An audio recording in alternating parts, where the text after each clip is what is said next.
Hello, my name is Kevin Staker. I'm an estate planning attorney in Camarillo, California, and let's talk about living trusts. There are three ways to plan your estate. What do you think is the most popular way to plan your estate? Well, if you answer nothing, you're right. Most people have done nothing. Let's talk about what happens if you do nothing in your estate plan. The problem is if you own your own home where you have over $150,000 in assets in your name alone without a beneficiary, that is going to trigger a probate court proceeding. On that, what that is, all that is just a court proceeding where the judge gives the power to someone to take control of your assets and to transfer your assets to the beneficiaries of your estate. That's all a probate really is. And on that probate court proceeding, it's a very expensive court proceeding, especially here in California. The really difficult thing about a probate is that the attorney's fees in the probate are based on the value of your estate. And so for your average probate of a home here in California, we see those fees in that probate are around $13,000. That's a lot of money to be lost that won't be going to your family and friends. The other problem with doing nothing is that the law will decide who will get your assets, and you may not like what the law decides as far as who will get your assets. And also, finally, in that probate, the judge will decide who will be the executor of your estate. So that's the problem with doing nothing is the expense and the delay and the lack of control you have over everything. Now, estate plan number 2 is to have a will. And yes, it's true, with the will you do have the advantage in that you will decide who will get what of your assets, and you will decide who will be the executor of your estate. But the problem is it is just as bad as doing nothing. A will is a ticket to probate. You may have a beautifully drawn will that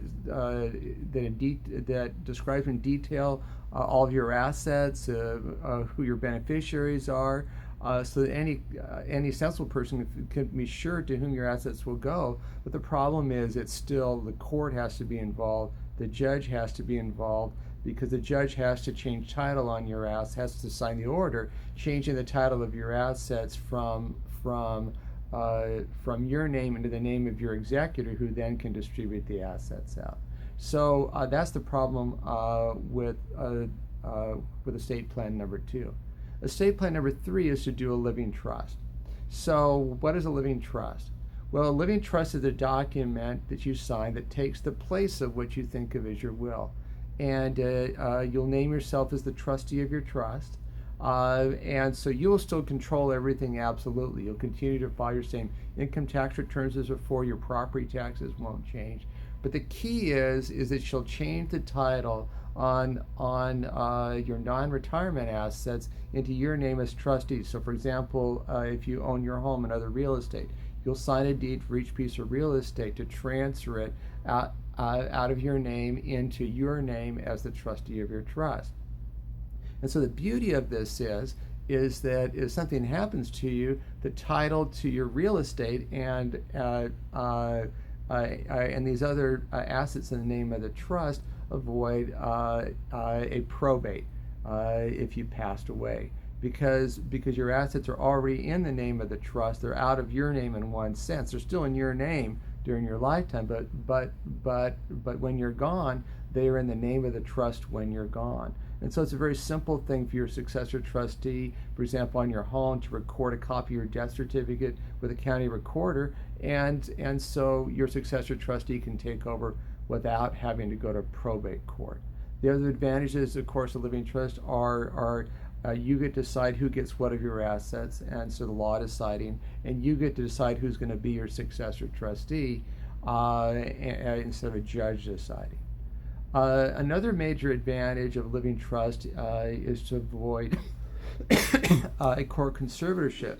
It's a little known fact that if you become incapacitated, your family can't sign things for you unless you sign the proper documentation giving them that power. You may be married, You may be incapacitated because of a stroke or something like that, and your spouse, your family members, they cannot sign on your behalf. And so your family has to go into court to ask someone to be appointed by the judge. It's actually the same probate judge, to be your conservator. And the problem with the conservatorship is it's like a probate. It's very expensive. The paperwork is downright obscene that has to be submitted to the court just to make your family member or friend, whoever it is, to be your court conservator.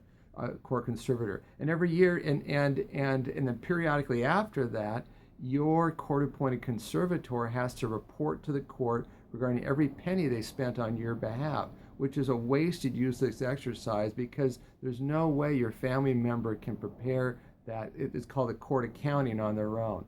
It's just way beyond their ability. They're going to have to hire me or some other attorney to prepare that paperwork.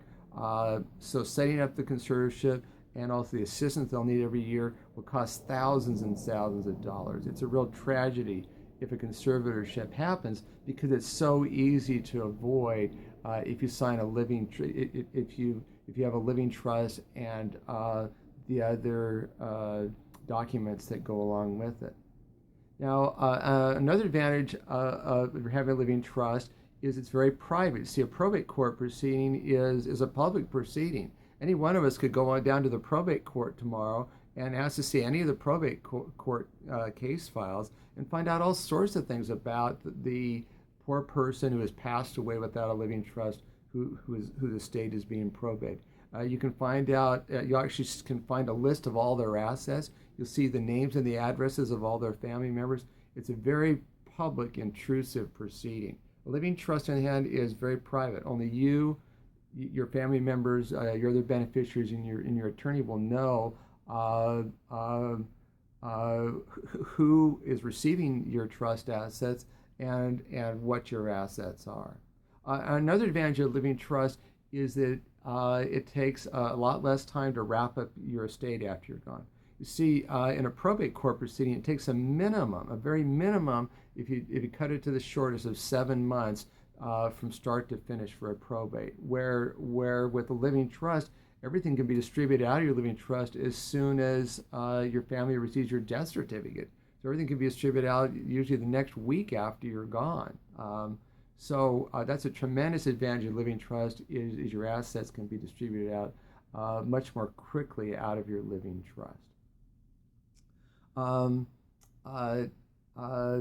Now, another advantage of a living trust is, actually, if you could, let's to talk about the downsides of living trust. To everything, there's a pro and there is a con, and there is one downside to living trust, and that is it costs money. We charge a fee to do this, and so just call up our office and find out what the fees are. I think our fees are pretty reasonable.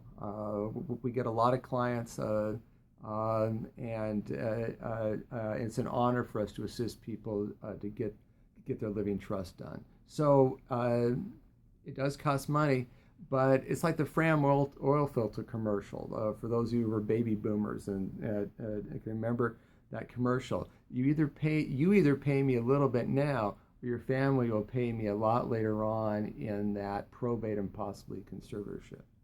Now, another advantage of a living trust is for a couple. The reason why is nearly all couples who do not have a living trust hold title to their home as joint tenants. And the problem with joint tenancy, to make a long story short, is that at the death of the first spouse, only half the capital gain is eliminated at the death of the first spouse. In other words, if one spouse dies and the surviving spouse goes to sell the home, they're going to have some capital gain that they're going to have to deal with in some way if they go to sell that home soon after the death of that first spouse, or even years down the road, have some unnecessary capital gain to deal with.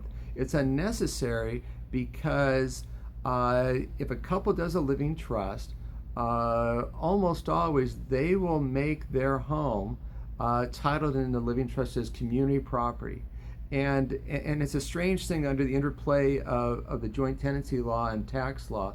Joint tenancy is not community property under the tax law. And so instead, if a couple holds title to their home and other real estate, matter of fact, any capital asset, a stock bond, a mutual fund, in community property, at the death of the first spouse, all the capital gain is eliminated. The technical thing is that there is a step up in the income tax basis to the fair market value of that asset. So when you pass away, if you're a couple, your home will get an increase in its income tax basis to whatever the value is as of the death of that first spouse to pass away. And so the surviving spouse can sell the home at that point, doesn't have to pay any capital gains. Or if they hang on to it a number of years, that home can go up under the present law another $250,000 from that value as of the date of death of that first spouse to die, and the surviving spouse doesn't have to pay any income taxes. That's a tremendous advantage for a couple in doing a living trust. Another advantage applies to both couples whose assets are over the estate tax exemption. Now, that estate tax exemption it is actually indexed to inflation, so it's over $5 million. It's been adjusted for inflation since the year 2010. So for a couple with assets over $5 million, and also couples where there are children from a prior marriage, there's another important advantage to the living trust, and that is that couple can do a living trust where at the death of the first spouse, that trust is split into two trusts. And so into one trust, let's assume everything is community property between the couple. So into one trust goes the half of the trust assets of the deceased spouse. There's a second trust that is formed that receives the one half of the assets of the surviving spouse. And the great advantage of this type of a split trust system, now this doesn't happen until the first spouse passes away. The great advantage of this is on that half of the assets of the deceased spouse, they're held in this trust. This trust is actually an irrevocable trust. So that has the advantage that if they're children from a prior marriage, the surviving spouse cannot change the fact that those assets of the deceased spouse are going to go out to the people that they want them to go to. Typically, it's to their own children.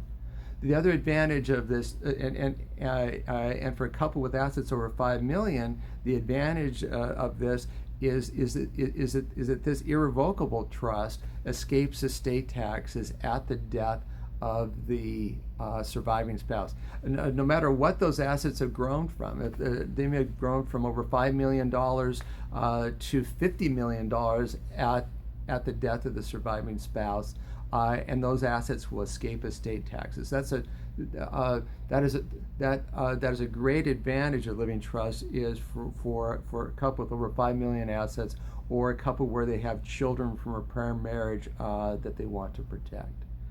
The other documents that go along with living trust are number one, you still need a will. It's interesting. People are surprised by this because the trust takes the place of what you think of as your will. It has the who gets what part in, but you still need a will. It's called a pour over will, P-O-U-R, because it pours over into the trust any odds and ends are outside the trust. Typically, your automobiles, your basic checking account are outside your trust. Your pour over will pours those over into the trust after you're gone. You have to be careful, though, to make sure that those assets don't total over $150,000 when you're gone, because that will trigger probate. So if you have $150,000 in assets in your name alone without a beneficiary, that will trigger probate. Cars don't count towards that, though. You can have a $400,000 Rolls Royce in your name alone, and will not trigger a probate on its own. On this, as far as your retirement plan assets, those are usually those are actually separate from the trust. You do not change the title of those to the trust, and everyone's different as far as who the beneficiary will be. Usually, for a couple, you'll normally leave Your surviving spouse is the beneficiary. Depending on the age of your children, you might leave your children as the backup beneficiaries. You see, your spouse can do a tax-free rollover, a trust cannot.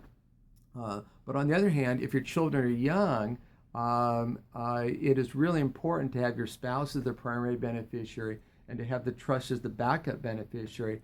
That way, your successor trustee can control as far as the distribution of assets out of your trust. Number two, you also need a financial power of attorney. If you become incapacitated, the trust can't control things like your IRA, 401k plan, health insurance, your basic checking account, usually outside of your trust, your cars. So if you become incapacitated, the power of attorney gives to the person you've named the power to handle all these financial issues outside of your trust. The number three, we also prepare for an advanced healthcare directive. In this, you will name someone to have the power to make healthcare decisions for you, including the power to take you off life support if you're just going to be a vegetable on life support. All those documents, the trust, the will, the financial power of attorney, the advanced healthcare directive, also the deed to your home, those are all included in our basic fee for doing a living trust and the other estate planning for you. We'd be honored to assist you. We offer a free initial consultation, so just give us a call at 805-482-2282. We would be honored to meet with you. It's a meeting where where there's no pressure. We're just honored to talk about your estate planning, and you'll decide whether or not you want to go forward. So I hope to see you soon. Thank you very much.